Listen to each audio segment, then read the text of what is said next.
The message came through every communication device on Earth at exactly the same moment. It didn't matter if someone was watching television in Tokyo, listening to radio in London, or checking their phone in New York. The alien transmission took over everything. Emperor Zarthok appeared on every screen.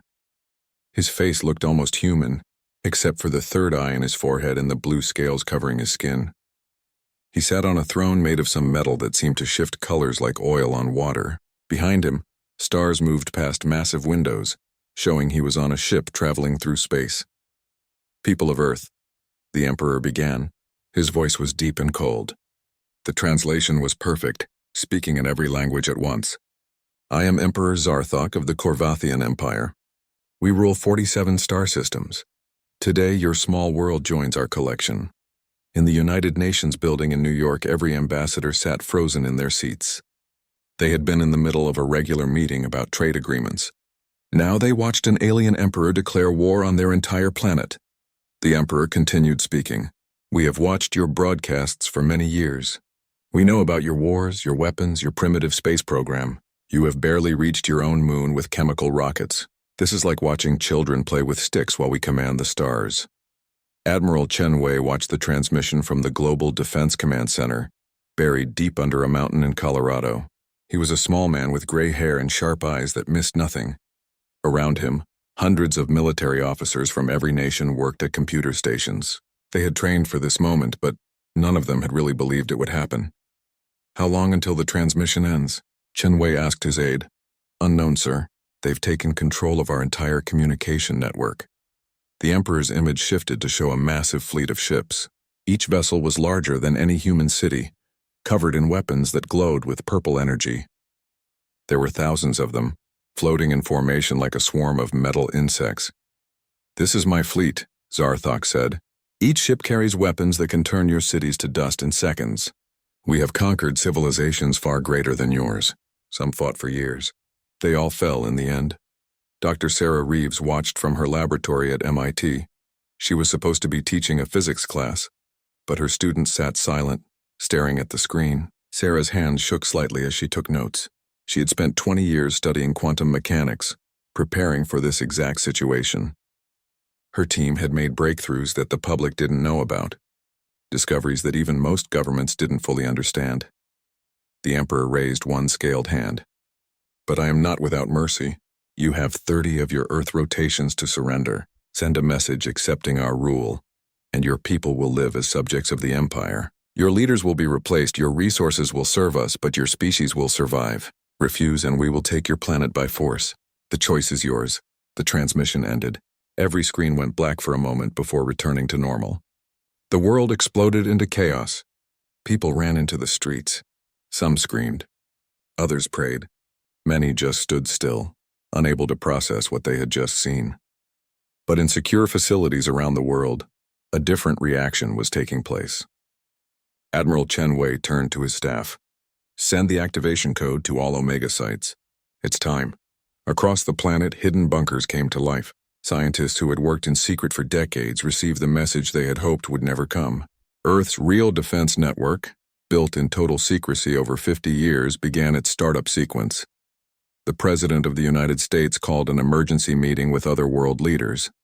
They met virtually, their faces appearing on screens in a secure room. "We need to respond," the President said. "The whole world is watching." The Russian leader nodded. "We have prepared for this. Operation Omega is ready." "Are we certain it will work?" asked the British Prime Minister. Chen Wei joined the call. "We've run 10,000 simulations. The Casimir Cascade will work. The question is whether we want to reveal our capabilities. What choice do we have?" the Chinese premier asked. "They think we're primitives with chemical rockets." Dr. Sarah Reeves was patched into the conference. "If I may, leaders of Earth, the Korvathians made a critical error. They judged us by our public technology. They don't know about the last 50 years of secret development. They don't know about the alien probe we captured and reverse engineered in 1973. They don't know about the quantum weapons we've built." "How long until their fleet arrives?" someone asked. "Based on their transmission origin and typical faster-than-light speeds, approximately 29 days, Sarah answered. "We'll be ready in 10. The meeting continued for hours. Some leaders wanted to try diplomacy. Others feared the consequences of fighting. But in the end, they all agreed. Earth would not surrender. The next day, a response was sent to the Corvathian Empire. It was short and simple. To Emperor Zarthok and the Corvathian Empire, Earth has received your message. After careful consideration, we must decline your generous offer of subjugation. We are a free people, and we will remain free. If you choose to proceed with your attack, you do so at your own risk. We are not as defenseless as you believe. This is our only warning. The message was signed by every nation on Earth. In his throne room, thousands of light years away, Emperor Zarthok read Earth's response and laughed. It was a sound like breaking glass. They dare to threaten us? He turned to his war council, a group of the Empire's finest military commanders. These primitives who have barely left their own atmosphere dare to warn the Corvathian Empire? General Vextor, a veteran of 100 conquests, studied the message. Perhaps we should send a larger fleet, my emperor. There is something unusual about their confidence. Nonsense. Zarthok waved his hand dismissively. They're bluffing. Every primitive species tries to appear strong when faced with extinction. Send the standard subjugation fleet. 10,000 ships should be more than enough for one small planet. But on Earth, preparations were already underway.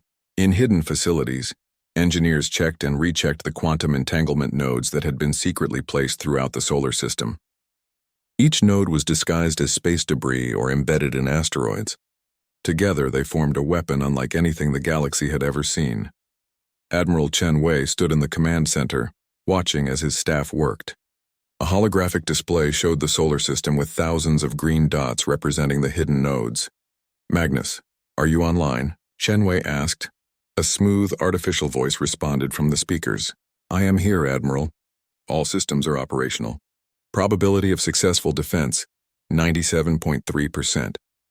Magnus was Earth's most advanced artificial intelligence, a quantum computer that could process scenarios millions of times faster than any human mind. It had been designed for one purpose, to defend Earth against alien invasion. Begin final preparations, Chen Wei ordered, and send a message to all Omega personnel. Tell them the waiting is over. Humanity's real test has finally come. Sarah Reeves stood in her lab, looking at the equations on her whiteboard. The Casimir Cascade was her life's work, a way to manipulate the quantum foam that underlies all reality. In simple terms, it could make matter stop existing by disrupting the forces that hold atoms together. It was the ultimate defense and possibly the most terrifying weapon ever conceived. Her assistant entered the room. Dr. Reeves, the military wants to know if we can increase the cascade range. Sarah turned from the board. Tell them we can cover the entire inner solar system if needed. But also tell them that once we use this weapon, every civilization in the galaxy will know what we're capable of. There's no going back after this. The assistant nodded and left. Sarah returned to her equations, adding one final note at the bottom. May God help us all. As the sun set over Earth that day, most people went about their normal lives, unaware of the preparations happening in secret. They knew aliens were coming. They knew their leaders had refused to surrender.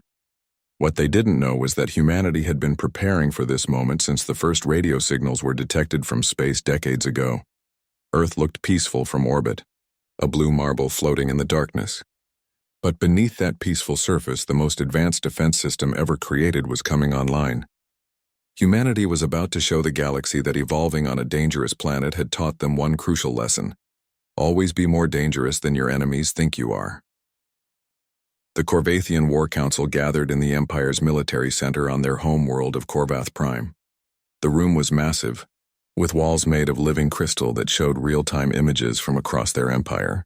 General Vextor stood before a holographic display of Earth, spinning slowly in blue light. This is what we know about the humans, Vextor began, gesturing to the display.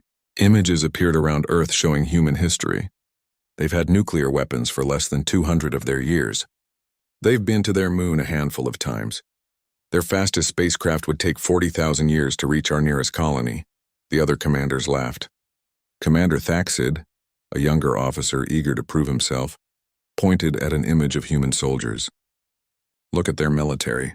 They still use chemical-propelled bullets and explosive missiles. My grandmother's shuttle has better weapons than their best fighter jets.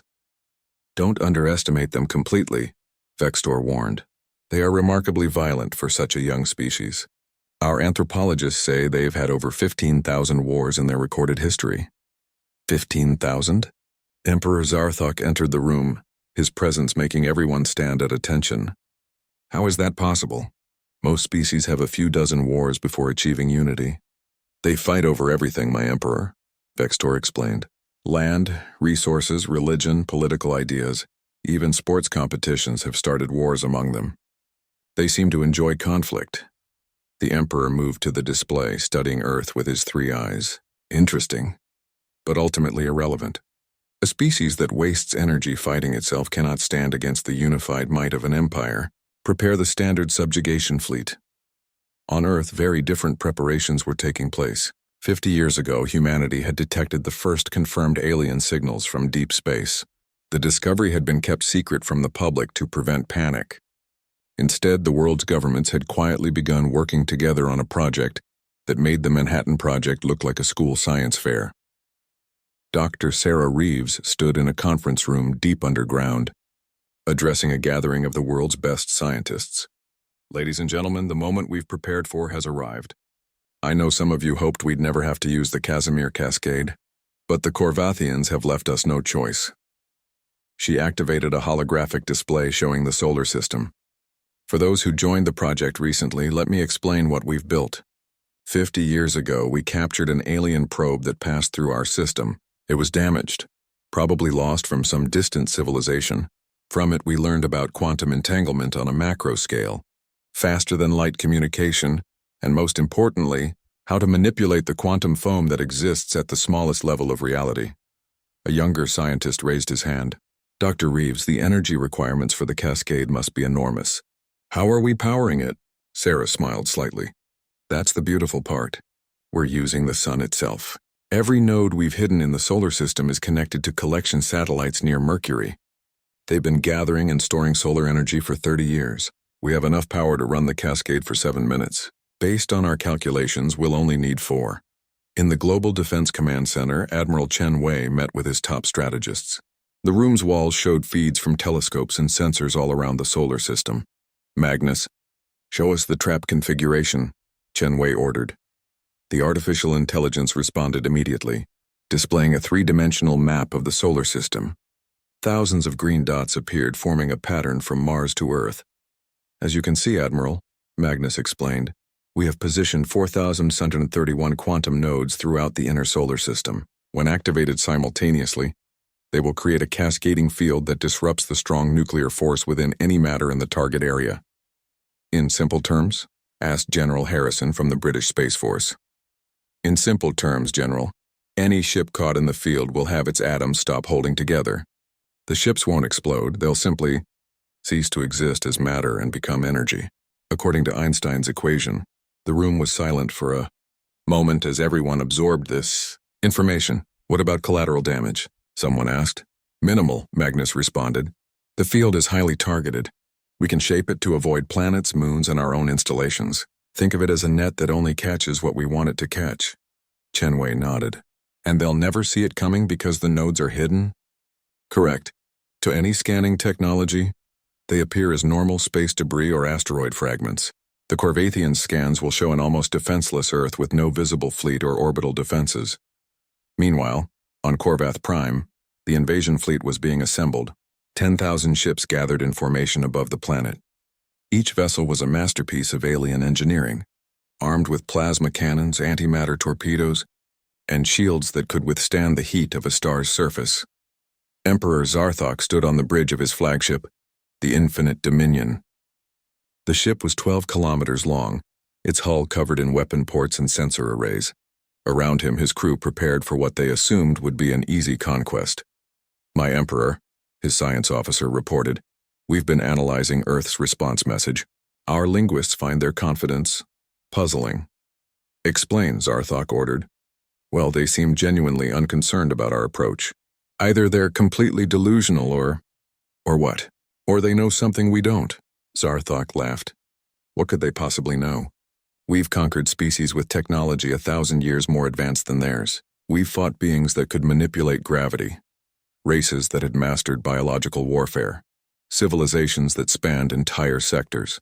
What could one small planet of primitives know that would concern the Corvathian Empire? Back on Earth, the secret preparations continued. In hidden bunkers, thousands of humans worked around the clock.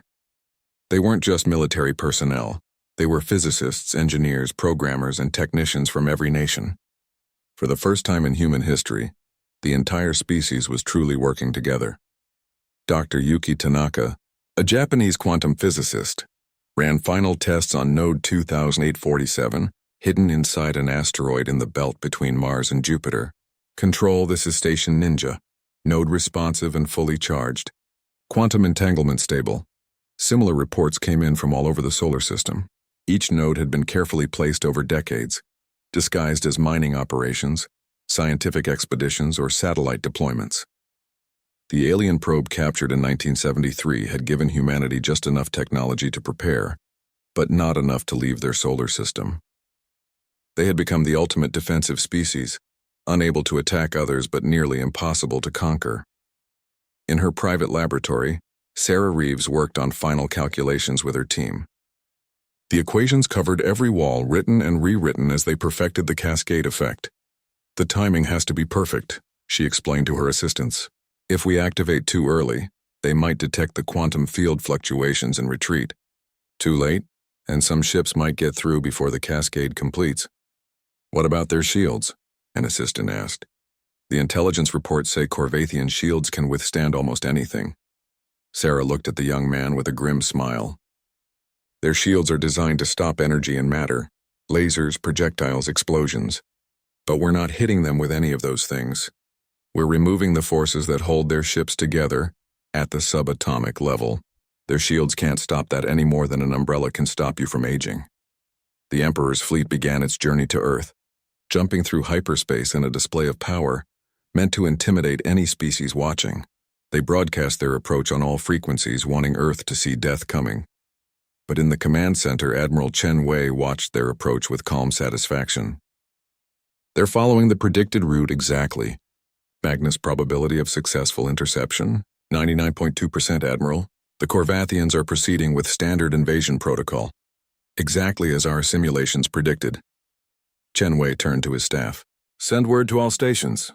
The enemy believes we are sheep. They're about to learn we're the wolves who learned to hide their teeth. As Earth turned on its axis, billions of people went about their daily lives, unaware that above them in the darkness of space, humanity's true power was about to be revealed. The Corvathians thought they were attacking a primitive world that had barely learned to fly. They didn't know they were flying into the most sophisticated trap ever created, designed by a species that had turned paranoia and preparation into art forms. The countdown to humanity's revelation had begun. The Corvathian fleet dropped out of hyperspace at the edge of Earth's solar system, just beyond the orbit of Neptune. 10,000 ships appeared simultaneously, their arrival sending ripples through space-time that every sensor on Earth detected immediately. Emperor Zarthok stood on the bridge of the Infinite Dominion, looking at the tactical display. The solar system spread out before him in holographic detail. 9 planets orbited a small yellow star, with the third planet from the sun glowing blue with water and white with clouds. Status report, he commanded. All ships accounted for. My Emperor, reported Commander Thaxid. Formation is perfect. No human vessels detected. No orbital defense platforms visible. No energy shields around their planet. The Emperor's 3 eyes narrowed. Nothing. They have no visible defenses at all? None that our sensors can detect. There are some primitive satellites around Earth and a small space station, but nothing military. It appears they didn't even try to prepare. General Vextor stepped forward, studying the readings. This is unusual, my Emperor. Even the most primitive species usually attempt some kind of defense. They at least put their ships in orbit, even if they know it's hopeless. Perhaps they've accepted their fate, Zarthok suggested. Or perhaps their refusal to surrender was just politics for their population. Now that we're here, they might be reconsidering. The fleet began moving inward, passing Neptune's orbit. On Earth, every telescope, both professional and amateur, turned toward the approaching armada. The images spread across the internet in seconds. People stood in streets, on rooftops, in fields, looking up at the night sky even though the ships were still too far away to see with the naked eye. In the Global Defense Command Center, Admiral Chen Wei watched the fleet's approach with his senior staff. The main screen showed the alien ships as red dots moving through a three-dimensional map of the solar system. "They're taking the standard approach route," noted General Harrison. "Straight line from Neptune to Earth, maintaining tight formation." "Just as Magnus predicted," Chen Wei said. "How are our nodes?" "All nodes report ready, Admiral," responded Colonel Martinez. "Dr. Reeves confirms the Casimir Cascade is primed and waiting for your command." Chen Wei nodded slowly. "Not yet. Let them get closer. We need them all in the kill zone." As the Corvathian fleet passed Uranus, they began broadcasting messages to Earth. The transmissions were on all frequencies, impossible to ignore. "People of Earth," Emperor Zarthok's voice boomed from every speaker on the planet. "You can see our might approaching. 10,000 ships, each capable of destroying your cities in moments. Yet still we offer mercy. Surrender now and your species will be allowed to serve the Empire. Continue this foolish resistance and we will take your planet by force. You have one of your hours to respond." In her laboratory, Dr. Sarah Reeves watched the fleet's position on her monitors. Her team of 30 scientists worked quietly at their stations, monitoring the quantum field fluctuations around each hidden node. "Sarah," her assistant David called out. "I'm detecting something odd. The nodes near Jupiter are showing unusual resonance." Sarah moved to his station, examining the data. "That's not unusual, that's perfect. The fleet's hyperspace arrival has actually charged our nodes even more. The quantum foam is still disturbed from their jump. If we activate while that disturbance is still present, the cascade will be 20% more effective," David finished, his eyes widening. Sarah grabbed her secure phone. "Admiral Chen Wei? This is Reeves. I have good news. The enemy's arrival method has given us an advantage. Recommend we activate when they pass Jupiter." The Corvathian fleet continued its approach, now passing Saturn's magnificent rings. On the bridge of the Infinite Dominion, the sensor officer suddenly spoke up. "My Emperor, I'm detecting some unusual readings from the inner system." "What kind of readings?" "Quantum fluctuations, very minor. It could be natural phenomena, or perhaps they're primitive detection systems trying to scan us." General Vextor examined the data. "These readings are strange. They're coming from multiple points, not from Earth itself. Could they have detection stations on other planets?" the Emperor asked. "Possible, but our intelligence suggests they've only sent unmanned probes to their other planets. Nothing that should generate these readings." Emperor Zarthok waved a scaled hand dismissively. "It doesn't matter. Even if they can see us clearly, what can they do?" "Continue the approach." On Earth, Chen Wei stood in the command center as the hour deadline approached. The world's leaders were connected via secure video link, waiting for his recommendation. "Admiral," the President of the United States spoke from the screen, "the Corvathians are waiting for our response. What do you recommend?" "I recommend we give them one, Madam President." "Magnus, open a channel to the alien fleet." "Channel open, Admiral." Chen Wei stepped forward, his voice calm and steady. "Emperor Zarthok, this is Admiral Chen Wei of Earth's Global Defense Command. We have heard your offer and consulted with our people. Our answer remains the same. Earth will not surrender. We are a free world and we will remain free. This is your final warning. Turn back now or face the consequences." On his bridge, Emperor Zarthok laughed loud enough for the transmission to pick up. "Consequences? Admiral, do you even have a single warship? Our scans show nothing but commercial vessels and scientific craft. What consequences could you possibly threaten us with?" "You're about to find out," Chen Wei replied, then cut the transmission. The Corvathian fleet passed Mars's orbit, entering what Earth's defenders called the kill zone. They maintained perfect formation, 10,000 ships moving as one toward Earth. Their confidence was absolute. After all, they had conquered dozens of worlds and none had been able to stop them. "My Emperor," the science officer reported, "the quantum fluctuations are increasing.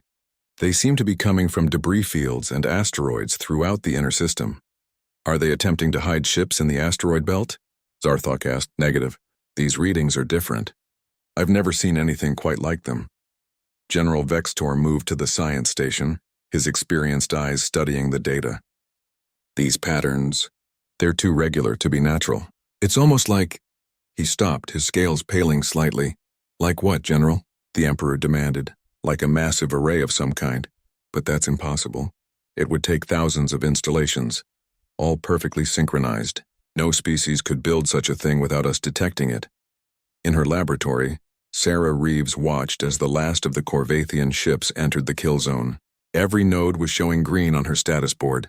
The sun's energy stored over 30 years was ready to be released in a few moments of devastating power. All stations, this is Dr. Reeves. Final check. Report status. One by one, responses came in from hidden facilities across the solar system. Node Cluster Alpha, ready. Node Cluster Beta, ready. Node Cluster Gamma, ready. The reports continued until all 4,731 nodes confirmed their readiness. Admiral Chen Wei stood in the center of the command room, surrounded by hundreds of people who had worked in secret for decades preparing for this moment. The main screen showed the Corvathian fleet in red, Earth in blue, and the hidden nodes as tiny green dots that the aliens couldn't see. Distance to Earth? He asked. 800 million kilometers in closing, sir. They'll reach Earth in 6 hours at current speed. Chen Wei turned to face his team. Ladies and gentlemen, we are about to reveal humanity's true capabilities to the galaxy. Once we do this, there's no going back. Every species watching will know that Earth is not helpless. They'll know we can defend ourselves. Some may see us as a threat. Others may seek our technology. Our lives will never be the same after this moment. He paused, looking at each face in the room. But if we don't act, we lose our freedom. We become slaves to an empire that sees us as primitives. I know which future I choose. The Admiral walked to his command station and picked up the secure phone that connected him to Dr. Reeves. Sarah, are you ready? We're ready, Admiral.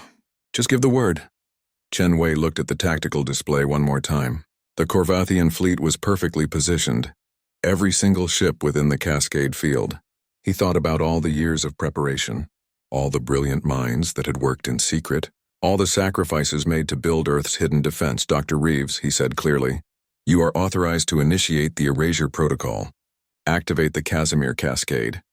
In thousands of hidden locations throughout the solar system, quantum nodes that had been dormant for years suddenly came to life. They began to sing in harmony, their quantum fields synchronizing across millions of miles of empty space. The fabric of reality itself began to ripple, and the Corvathian Empire's greatest fleet flew straight into humanity's trap.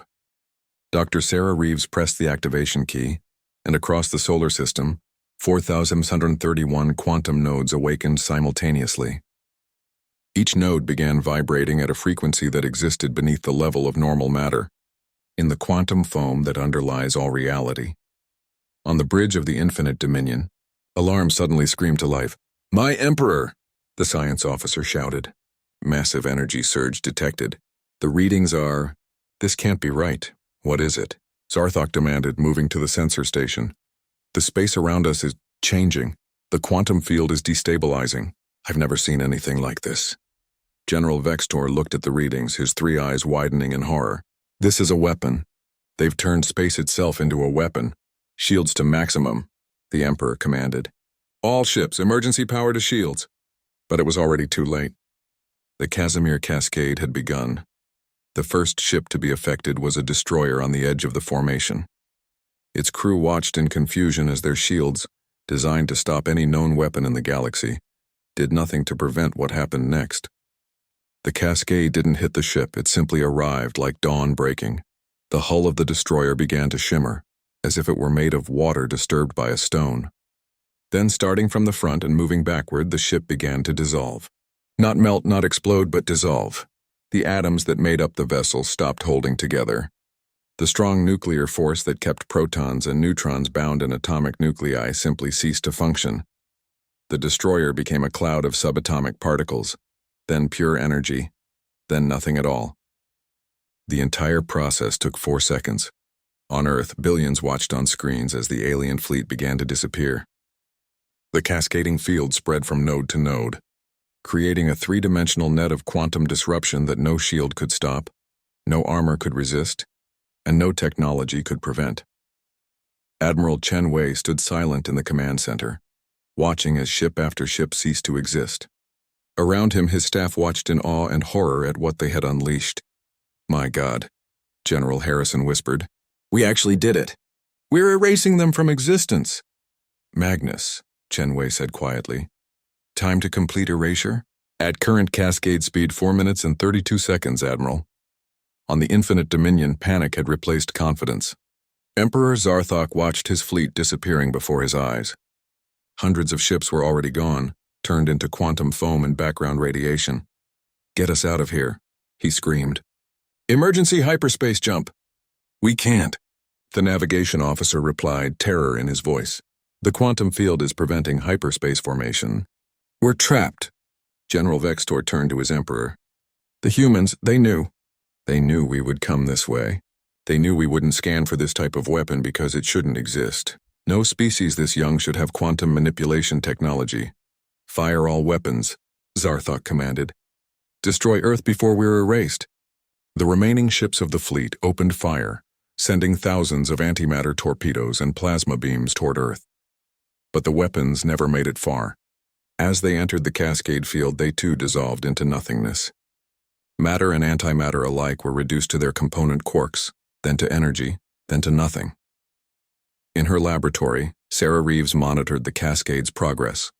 Her team watched the data streams showing the quantum field's behavior. "Sarah, look at this," David pointed to his screen.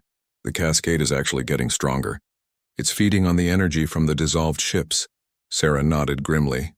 "Each ship that dissolves releases energy according to Einstein's equation, E equals mc squared.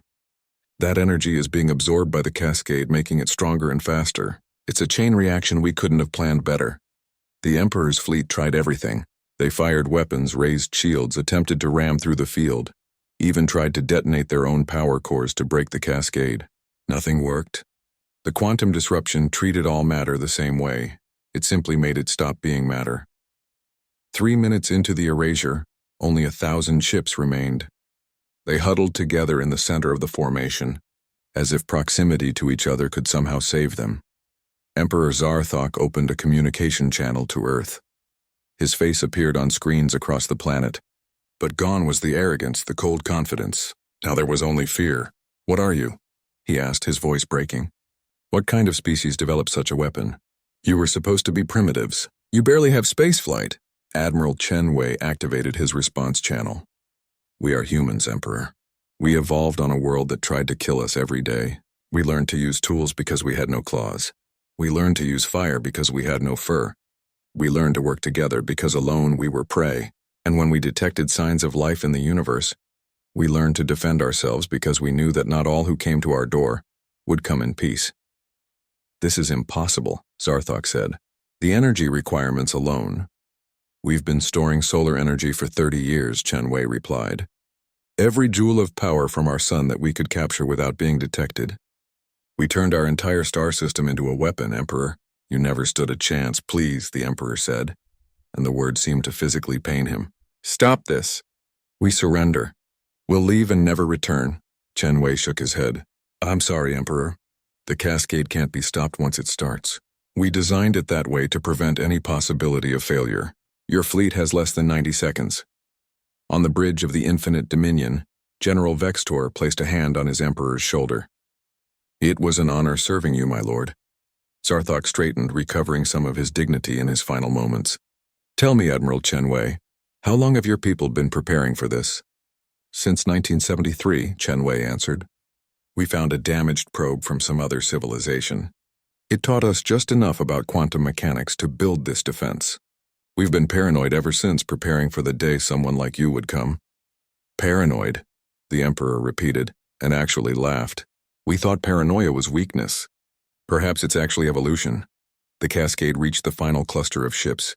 Emperor Zarthok's last words were picked up by Earth sensors. "Warn the galaxy. Earth is not what it seems." Then the Infinite Dominion, pride of the Corvathian fleet, dissolved into quantum foam like all the others. In 4 minutes and 47 seconds, 10,000 ships had been erased from existence. Where the greatest invasion fleet in the known galaxy had been, there was now only empty space and slightly elevated background radiation. In the command center, no one cheered. The room was silent as everyone processed what they had just witnessed. They had won, but the magnitude of what they had done was sobering. "Magnus," Admiral Chen Wei said finally. "Scan for any survivors or escape pods." "Negative, Admiral. Complete erasure confirmed. No biological or technological signatures remain." Dr. Sarah Reeves's voice came through the speaker. "Admiral, the cascade is dissipating as designed. All nodes are powering down. The field will be completely gone in 60 seconds. Chen Wei nodded. Stand down all stations. The threat has been neutralized. Around Earth, people stood in streets and homes, staring at screens showing empty space where an alien armada had been moments before. Some cried with relief. Others stood in shocked silence. Most just tried to comprehend what they had witnessed. The President of the United States appeared on the main screen in the command center. Admiral Chen Wei, Dr. Reeves, all of you, you've saved our world. But what happens now? The galaxy just saw us destroy an entire fleet in less than 5 minutes. Chen Wei looked tired as he responded. Now, Madam President, we deal with the consequences. Every civilization in the galaxy knows Earth can defend itself. Some will fear us. Others might respect us. But none will ever make the mistake of thinking we're helpless again. In space, where 10,000 ships had been, sensors detected something interesting. The quantum cascade had left behind a field of exotic particles, creating a subtle aurora effect visible through telescopes. It would fade in a few hours, but for now, it served as a memorial to the Corvathian fleet and a warning to anyone else who might threaten Earth. Sarah Reeves stood in her laboratory, looking at the deactivated cascade controls. Her life's work had functioned perfectly, erasing an entire fleet from existence. She should feel proud, but instead, she felt the weight of what humanity had revealed to the universe. David, she said to her assistant, begin preparations for the Mark II cascade system. I have a feeling we're going to need better defenses soon. You think others will come? Sarah looked at the data showing the cascade's effects. We just showed the galaxy that a species they considered primitive can weaponize the fundamental forces of reality. Yes, others will come, but at least now they know what happens to those who come as conquerors. The erasure was complete. Earth had won. But in winning, humanity had announced itself to the galaxy not as primitives to be conquered, but as something far more dangerous, a species that had turned paranoia and preparation into survival traits, and physics itself into a weapon. The message from Earth spread across the galaxy faster than light itself. Every civilized world, every empire, every alliance of species received the same transmission simultaneously. It was simple, direct, and came with video evidence of the Corvathian fleet's complete erasure. To all civilizations of the galaxy, the message began, spoken by Admiral Chen Wei but representing every nation on Earth. We are humanity. We are the species of the third planet orbiting the star you call Sol. Today, the Corvathian Empire sent 10,000 ships to conquer our world. Those ships no longer exist. On the planet Proxima 7, the Grand Council of the Stellar Alliance watched the transmission in stunned silence. They were one of the oldest civilizations in the galaxy, and they had never seen anything like the weapon Earth had used. Run the analysis again, commanded Prime Counselor Vrix, her tentacles writhing with anxiety. This has to be some kind of trick.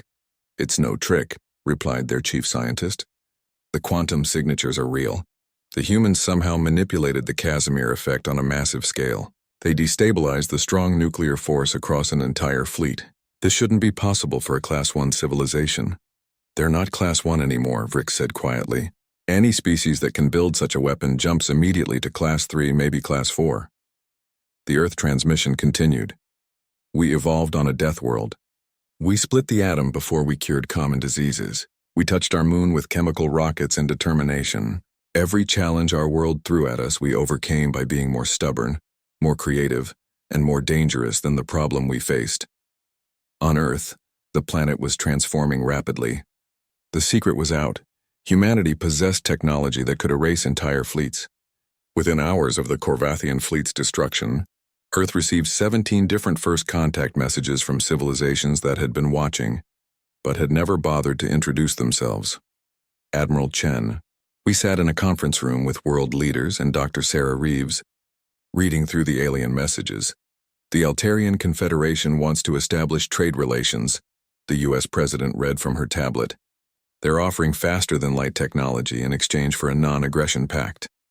The Zephyr Collective is asking if we'll share the Cascade technology, added the Chinese premier. They're offering membership in their defensive alliance. Sarah Reeves shook her head. We can't share the Cascade. If everyone has it, someone will find a counter to it, and then we're vulnerable again. Agreed, Chen Wei said. But we need to be diplomatic about our refusals. We've just become the most dangerous species in the known galaxy. That makes us a target for anyone who thinks we might become conquerors ourselves. The Earth transmission continued across the galaxy. We are not conquerors. We have no interest in ruling others or taking what is not ours. We desire only peace, trade, and the freedom to explore the stars like any other species. Leave us in peace, and we will leave you in peace. But know this: we are the children of a dangerous world, and we have inherited its lessons. We prepare for threats before they arrive. We solve problems by thinking of solutions no one else would consider sane. And we protect what is ours with the ferocity of a species that has survived everything the universe could throw at us. On Korvath Prime, the death of Emperor Zarthok and the complete loss of their invasion fleet had thrown the Empire into chaos. The Korvathian High Senate convened an emergency session, trying to understand what had happened. How did we not know? Senator Krell demanded. Our intelligence said they were primitives. They hid it, replied Intelligence Director Knox. For 50 years, they hid their true capabilities. Every achievement they made in secret, they balanced with public failures. When they built the quantum nodes, they disguised them as failed satellite launches. When they developed the cascade theory, they published false research saying it was impossible. They deliberately appeared weak. Why would any species do that? Because, Knox said quietly, appearing weak means potential conquerors underestimate you. It's the perfect trap. They let us come to them, confident in our superiority, and then they revealed their true nature. Back on Earth, in a secure facility, Magnus, the artificial intelligence, presented new data to Admiral Chen Wei and Dr. Reeves. Admiral, I've completed my analysis of recent galactic communications. The destruction of the Korvathian fleet has had significant ripple effects. Show us, Chen Wei ordered. A holographic display appeared, showing the galaxy with different regions highlighted in various colors. 12 empires have officially removed Earth from their expansion plans, Magnus reported. 7 have begun peace negotiations with their enemies, apparently reasoning that if humans could hide such weapons, their enemies might have secrets too. The galaxy's power balance has been completely disrupted. Sarah Reeves studied the data. We've created a deterrent effect. Everyone's afraid to attack anyone now because they don't know who might have hidden weapons. There's more, Magnus continued. I've detected several civilizations beginning crash programs to develop quantum weapons. We've started an arms race, Chen Wei sighed. We knew this would happen. How long before someone develops a counter to the cascade? Based on current technological levels and assuming they work from observational data only, between 50 and 75 years, Magnus calculated. However, there's another issue I must bring to your attention. The display changed, showing a region of space beyond the galaxy's edge. For the past 30 years, I've been detecting signals from outside our galaxy. They're not random. They're probe signals similar to what we send to detect other civilizations. Something is looking for life in our galaxy. Sarah Reeves leaned forward. Are you saying there's an intergalactic threat? Unknown, Magnus replied. But the signals have been increasing in frequency and strength. Whatever is sending them is getting closer. Estimated arrival time 40 to 60 years. The room fell silent as everyone absorbed this information. So the Korvathians were just the beginning, Chen Wei said quietly. We need to prepare for something bigger. Much bigger, Sarah confirmed. If something can travel between galaxies, their technology is far beyond anything we've seen. The final part of Earth's message to the galaxy played out. To those who would be our friends, we welcome you. We have much to learn and much to share. To those who would be our enemies, we offer this single warning: we are humanity. We are the species that weaponized everything, including the laws of physics themselves. We are the paranoid children of a hostile world, and we have been preparing for you before we even knew you existed. Choose your approach to our world wisely. In the weeks that followed, Earth became the center of galactic attention. Diplomatic ships arrived daily, each species wanting to understand the humans better. Trade negotiations began. Cultural exchanges were proposed. The United Nations was restructured to include an Office of Galactic Affairs. But in secret facilities around the world, preparation continued. Dr. Reeves and her team began work on the Mark II Cascade system, designed to work, even if someone found a counter to the original. Military strategists studied every piece of alien technology they could acquire, looking for weaknesses. Magnus ran millions of simulations, preparing for every possible threat. Admiral Chen Wei stood on the observation deck of Earth's first true warship, the UES Deterrence, built using a combination of human innovation and traded alien technology. It wasn't much compared to galactic standards, but it was a start. Admiral, his aide approached. We've received a priority message. It's from a species calling themselves the Ancient Observers. They say they've been watching our galaxy for 1,000,000 years. Chen Wei read the message on the offered tablet. His face grew serious. What do they say? Sarah Reeves asked, joining him on the deck. They congratulate us on our survival, Chen Wei said slowly. And they warn us that the real test is coming. They say something they call the Devourers consumed their galaxy 2,000,000 years ago, and now they're coming for ours. Sarah looked out at the stars. Then we'd better be ready. We will be, Chen Wei assured her. If there's one thing humans are good at, it's preparing for the worst. The story of humanity had changed forever. No longer were they the primitive species struggling to leave their planet. They were now the galaxy's wild card, the species that had turned paranoia into a survival strategy and transformed physics into a weapon. Earth still turned, blue and white in the cosmos. Children still played in parks. People still fell in love, still dreamed, still hoped. But now they did so knowing they were part of something larger, a species that had announced to the universe that Earth's children were not prey, but apex predators who had learned to hide their teeth. In her laboratory, Sarah Reeves looked at the classified data about the approaching intergalactic threat. She turned to her team, the brilliant minds who had helped save Earth once already. Ladies and gentlemen, she said, we have work to do. The Corvathians thought we were primitives and we proved them wrong. Now something worse is coming and they probably think we're insects. Let's show them what insects can do when they work together. The cascade had been just the beginning. Humanity's real story among the stars was only starting to be written, and the galaxy would never be the same.